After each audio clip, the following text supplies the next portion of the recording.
Hello everyone. Any education classes के इस platform पर आप सभी का स्वागत है, जहां पर हम एमपीपीएससी प्रारंभिक परीक्षा 2025 के लिए यूनिट 3 की कंप्लीट तैयारी कर रहे हैं, जो कि भारत के भूगोल से संबंधित है।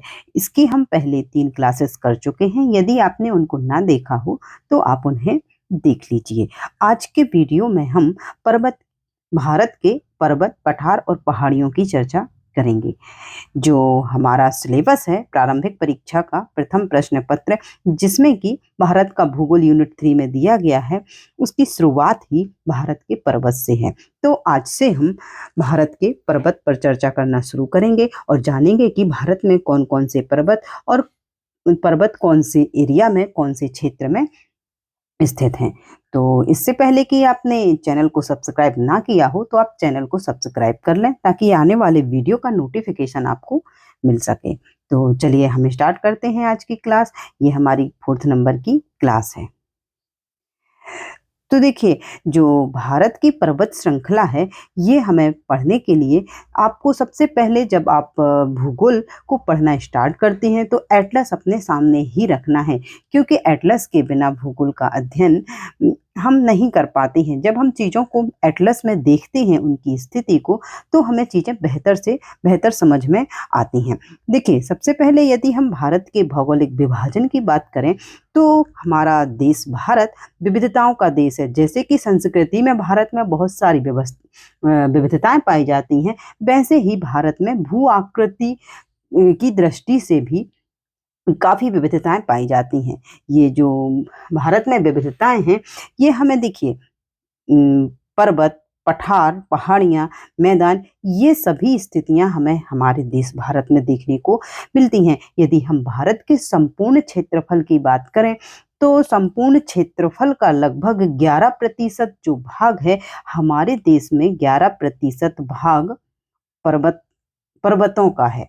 अर्थात संपूर्ण क्षेत्रफल के 11% भाग पर पर्वत पाए जाते हैं, और इसके 18% भाग पर पहाड़ियाँ, 28% भाग पर पठार पाए जाते हैं, और 43% भाग पर मैदान पाए जाते हैं। ये पॉइंट में भी आ सकते हैं एक्यूरेट, जैसे कि 27 दशमलव कुछ इस प्रकार के पॉइंट पर्वत को यदि हम ले लें, तो 10.7 कुछ इस प्रकार से, परंतु हम इन्हें इसी प्रकार से याद रखें कंप्लीट नंबर में, तो हमें ये अच्छे से याद रहेगा। और ये यदि आता भी है पॉइंट में, तो इसी के आसपास आएगा। तो इस प्रकार से हमें यही वाला नंबर याद रखना है कि पर्वत भारत के संपूर्ण क्षेत्रफल के 11% भाग पर क्या पाए जाते हैं, पर्वत। और जो पहाड़ियां हैं वो 18% भाग पर, पठार 28% भाग पर, और मैदान 43% भाग पर। जैसे कि आपको यदि एक्यूरेट नंबर ही चाहिए, तो पर्वत है जैसे 10.7%। इस प्रकार से, इस प्रकार की वैल्यू, तो हम इसको 11% याद रख सकते हैं। तो चलिए, इनको देखने से पहले आप देखिए, जो मैप है, आप एटलस में इसे अवश्य देखें। जैसे कि हम यदि पर्वतों की बात करें, तो जो पर्वतीय भाग है भारत के उत्तर और उत्तर पूर्वी क्षेत्र में, देखिए दिशाएं जो हैं, हम दिशाओं को इस प्रकार से लेंगे, जैसे कि ये हमारा देश भारत है। अब यदि हम उत्तर दिशा की बात करेंगे, तो हम इस साइड ऊपर की ओर जो दिशा होगी वो हो जाएगी उत्तर दिशा। कौन सी दिशा हो जाएगी? उत्तर दिशा। और यदि नीचे की साइड देखेंगे, तो ये हमारी हो जाएगी दक्षिण दिशा, ये हो जाएगी पूर्व दिशा। इस साइड हम बात करेंगे तो ये हमारी हो जाएगी पश्चिम दिशा। अब जो भारत देश है, भारत देश के उत्तर और उत्तर पूर्वी, तो ये वाली जो दिशा है, ये हो जाएगी उत्तर पूर्व दिशा। तो उत्तर से लेकर के उत्तर पूर्व दिशा की ओर भारत में जो है पर्वतों का विस्तार है। ठीक है, तो ये हमें याद रखना है। ये जो दिशा की भारत के उत्तर और उत्तर पूर्वी क्षेत्र है, जो ये पर्वतीय प्रदेश है पूरा, और इसमें कई पर्वत और कई पहाड़ियाँ सम्मिलित हैं, और हमें इन्हीं की चर्चा करना है। तो चलिए, और देखिए, ये जो भाग है, इसमें हम ये भी देख लेते हैं। ये तो हो गया हमारा पर्वतीय प्रदेश, पर्वतीय भाग, उत्तर और उत्तर पूर्व की दिशा में। और ये जो आपको ये वाला क्षेत्र दिख रहा है, ग्रीन ग्रीन हरा, ये भारत का मैदानी क्षेत्र है और ये वाला एरिया है जो ये पठारी भाग है। और पठार के ये जो आप किनार किनार साइड देखेंगे, किनारे में ये साइड्स में जो हमें ये दिखाई देंगे, ये जहां पर कि हमें ग्रीन ग्रीन दिखाई देगा, ये हमारा तटीय प्रदेश हो जाएगा। तो इस प्रकार से पर्वत, मैदानी क्षेत्र, ये पठारी क्षेत्र और ये तटीय प्रदेश, तो इस प्रकार से आपको मैप में ये अवश्य ही देख लेना है। चलिए इसके बाद हम बात करेंगे कि भारत की जो भूगर्भिक इतिहास है, अर्थात भारत की बनने की प्रक्रिया, निर्माण की प्रक्रिया प्रारंभ से तथा उसके उच्चावच के आधार पर हम भारत को 6 प्रमुख भौतिक प्रदेशों में विभाजित करते हैं।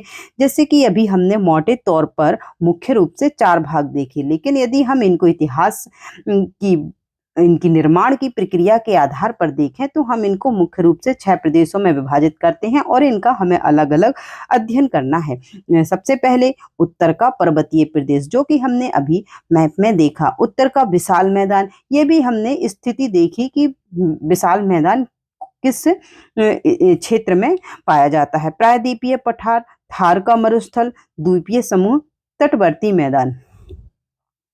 तो हमें इन्हीं का एक एक करके इनका अध्ययन करना है। सबसे पहले हम देखेंगे कि जो उत्तर का पर्वतीय प्रदेश है, इसमें हमें क्या क्या पढ़ना है। तो देखिए, उत्तर का जो पर्वतीय प्रदेश है, इसमें हमें भारत की प्रमुख पर्वत श्रृंखलाओं का अध्ययन करना है।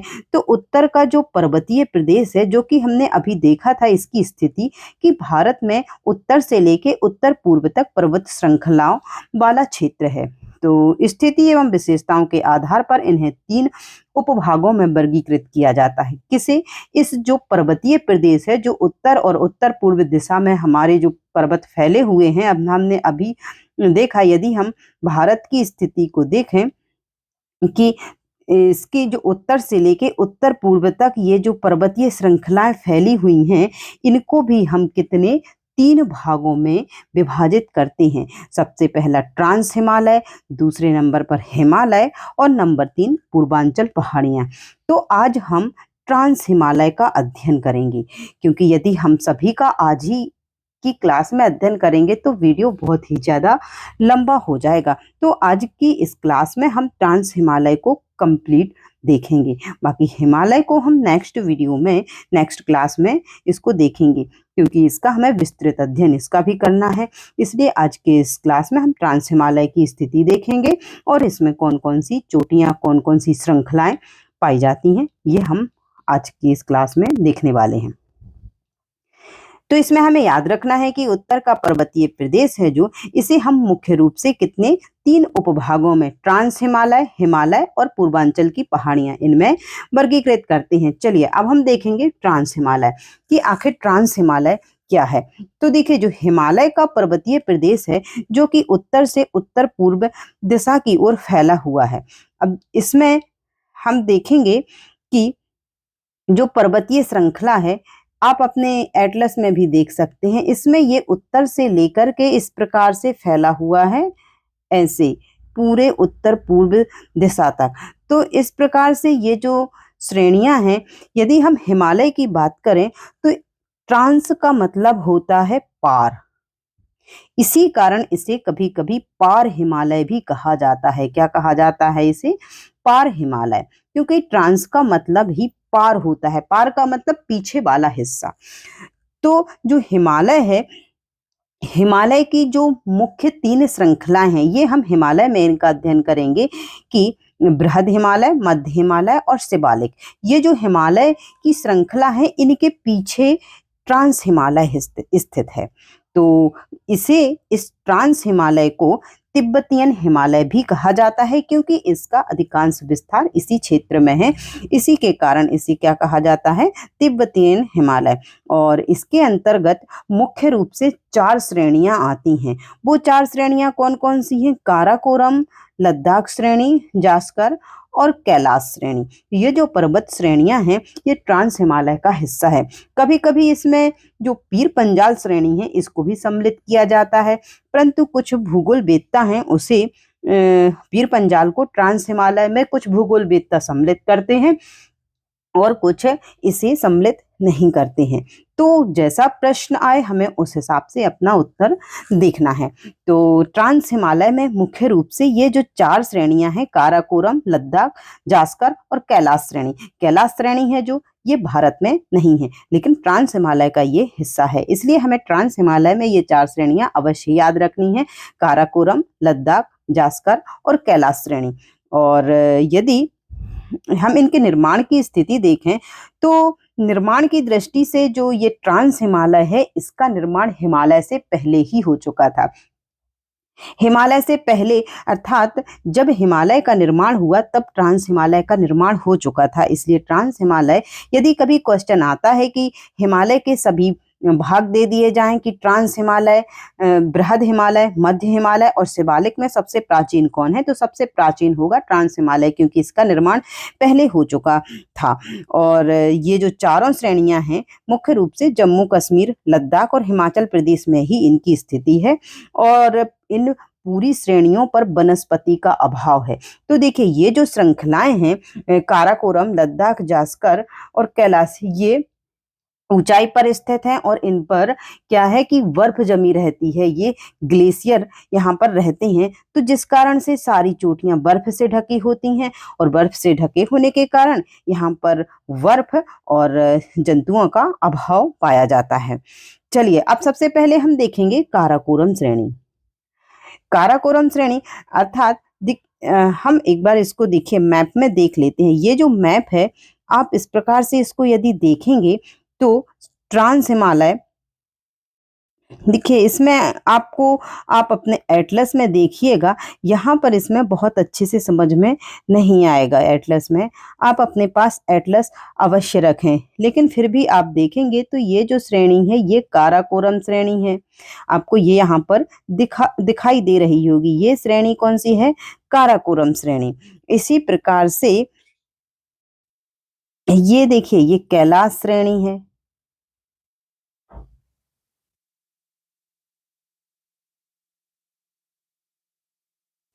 तो इस प्रकार से देखिए काराकोरम, कैलाश, यहाँ पर ये जास्कर श्रेणी है और ये पीर पंजाल श्रेणी है।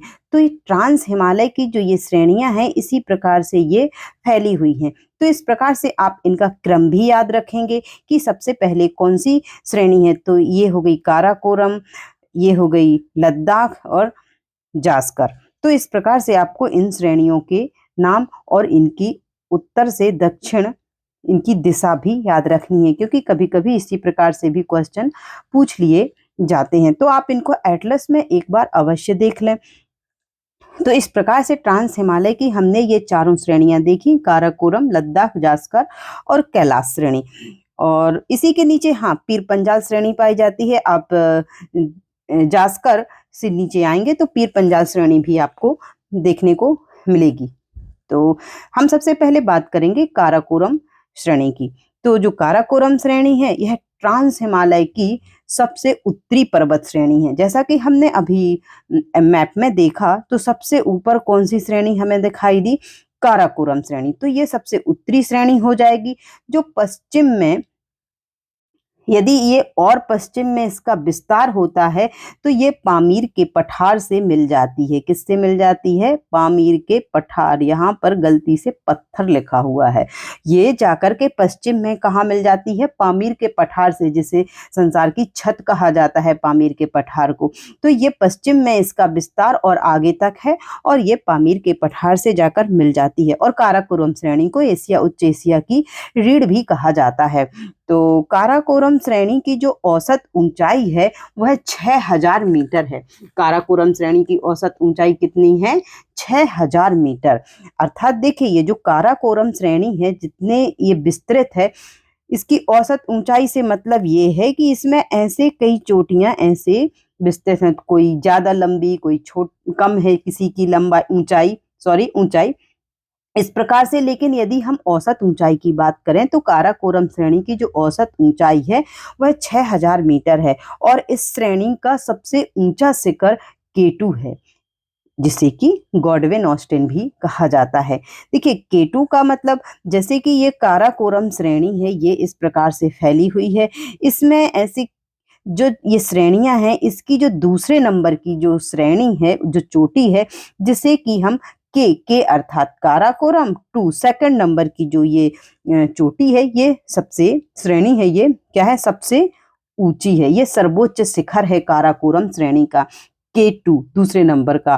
और ये सर्वोच्च शिखर, इसका एक अन्य नाम है जिसे कि गॉडविन ऑस्टिन भी कहा जाता है। यदि हम इसके ऐसे ही K4 की बात करें तो K4 का नाम भी गैसर ब्रूम है।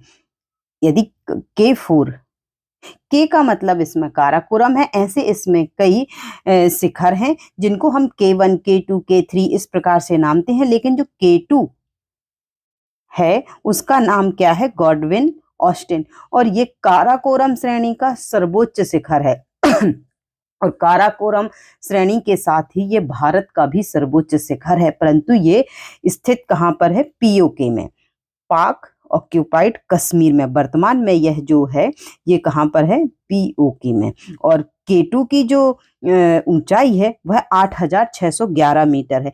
ये हम 6,000 मीटर बात कर रहे हैं पूरी काराकोरम श्रेणी की औसत ऊंचाई की, परंतु यदि हम K2 की बात करेंगे तो K2 की जो ऊंचाई है वह कितनी है, 8,611 मीटर। ये K2 की हमें ऊंचाई याद रखना है, 8,611 मीटर। और भारत का भी ये सर्वोच्च शिखर है, परंतु ये पाकिस्तान अधिकृत कश्मीर में K2 स्थित है वर्तमान में।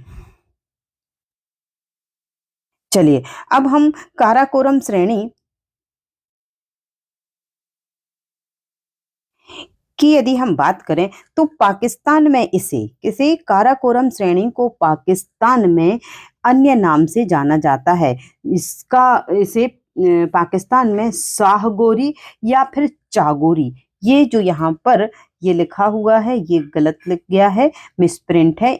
इसके स्थान पर आप लिखेंगे चागोरी या फिर शाहगोरी। तो पाकिस्तान में यदि पूछा जाए कि काराकोरम श्रेणी को पाकिस्तान में किस नाम से जाना जाता है, तो काराकोरम श्रेणी को पाकिस्तान में चागोरी या फिर शाहगोरी के नाम से जाना जाता है। और जो काराकोरम श्रेणी है इसमें बहुत बड़ी बड़ी हिमनद ग्लेशियर स्थित हैं। तो इन प्रमुख ग्लेशियर्स का हमें नाम याद रखना है, जिसमें से मुख्य रूप से सियाचिन ग्लेशियर, हिस्पर ग्लेशियर, ससाइमी ग्लेशियर, बाल्टोरो ग्लेशियर और वियाफू ग्लेशियर, ये इन ग्लेशियर्स के नाम हमें याद रखना है।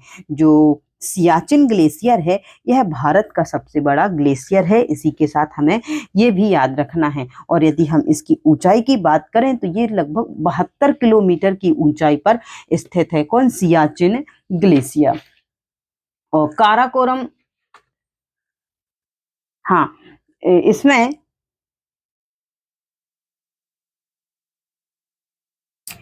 चलिए अब हम बात करेंगे लद्दाख श्रेणी की। तो हमने जैसे काराकोरम श्रेणी देखी तो हमने देखा था कि जो काराकोरम श्रेणी है इस प्रकार से फैली हुई है, और हमने इसके बाद यहाँ पर उसी के नीचे लद्दाख श्रेणी का विस्तार है। तो जो लद्दाख श्रेणी है काराकोरम श्रेणी के दक्षिण में इसी के समांतर विस्तृत है। और इस श्रेणी की जो लद्दाख श्रेणी की औसत ऊंचाई है जो वो 5,800 मीटर है। लद्दाख श्रेणी की औसत ऊंचाई कितनी है, 5,800 मीटर। तो इस प्रकार से जो लद्दाख श्रेणी है, यदि हम जैसे कि हमने काराकोरम श्रेणी के सर्वोच्च शिखर की बात की जो कि था K2 गॉडविन ऑस्टिन, इसी प्रकार से लद्दाख श्रेणी का सर्वोच्च शिखर है जो वो है राकापोसी। क्या है, लद्दाख श्रेणी का जो सर्वोच्च शिखर है उसका नाम है राकापोसी। और ये है जो विश्व की सबसे ये खड़ी ढाल वाली चोटी है, कड़ी यहाँ पर लिखा हुआ है, विश्व की सबसे खड़ी ढाल वाली चोटी है। कौन है, राकापोसी। और राकापोसी जो शिखर है किस श्रेणी का है, कि राकापोसी शिखर लद्दाख श्रेणी का है।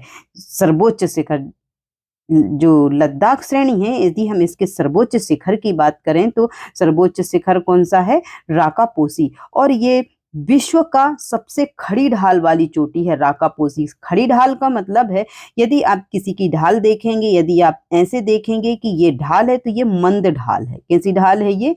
मंद ढाल। यदि इसको हम बिल्कुल ही खड़ा कर दें ऐसा, तो ये हो जाएगा खड़ा ढाल। ये जैसे, तो इस प्रकार से जो राकापोसी है विश्व का सबसे खड़ी ढाल वाली ये चोटी है, जो कि किसमें है?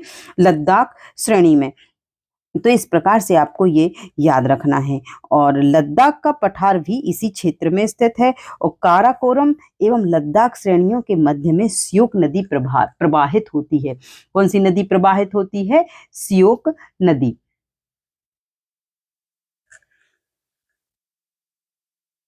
जिस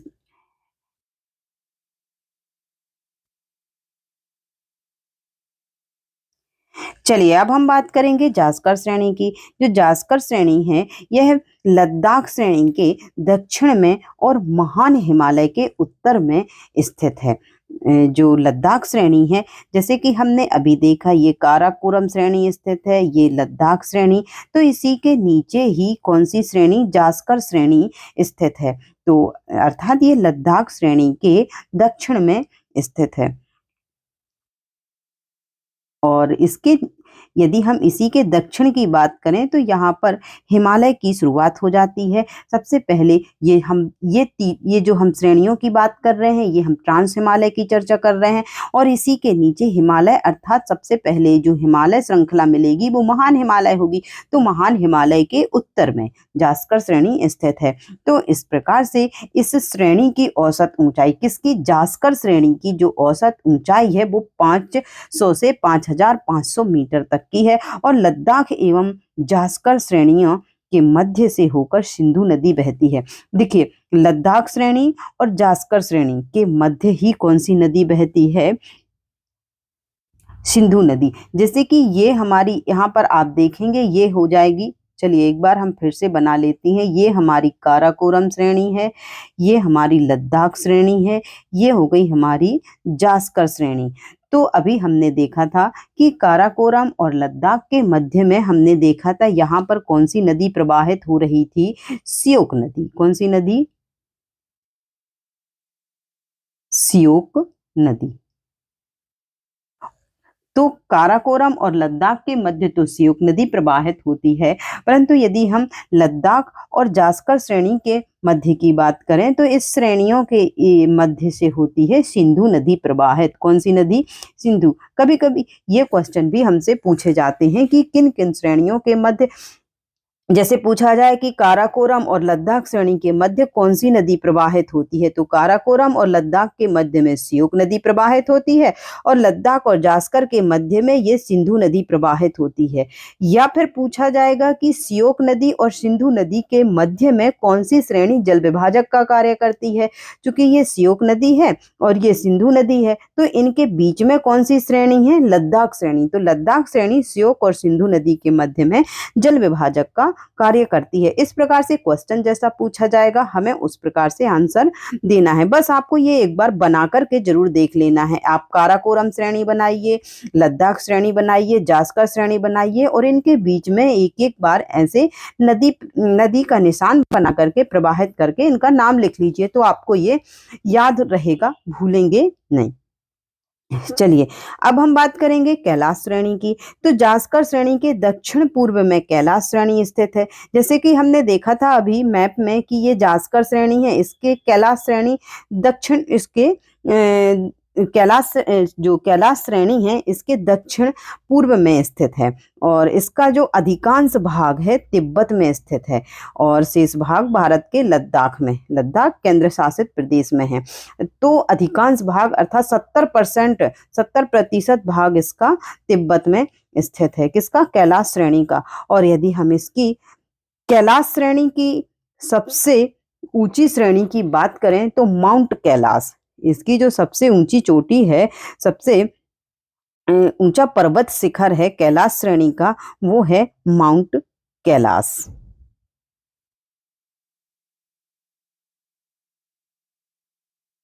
ये भी आपको याद रखना है कि माउंट कैलाश कैलाश श्रेणी का सर्वोच्च शिखर है।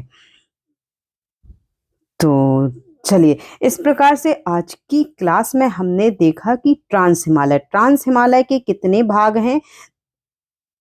ट्रांस हिमालय के जो हमने भाग देखे 4, कौन-कौन से? काराकोरम, लद्दाख, जास्कर और कैलाश।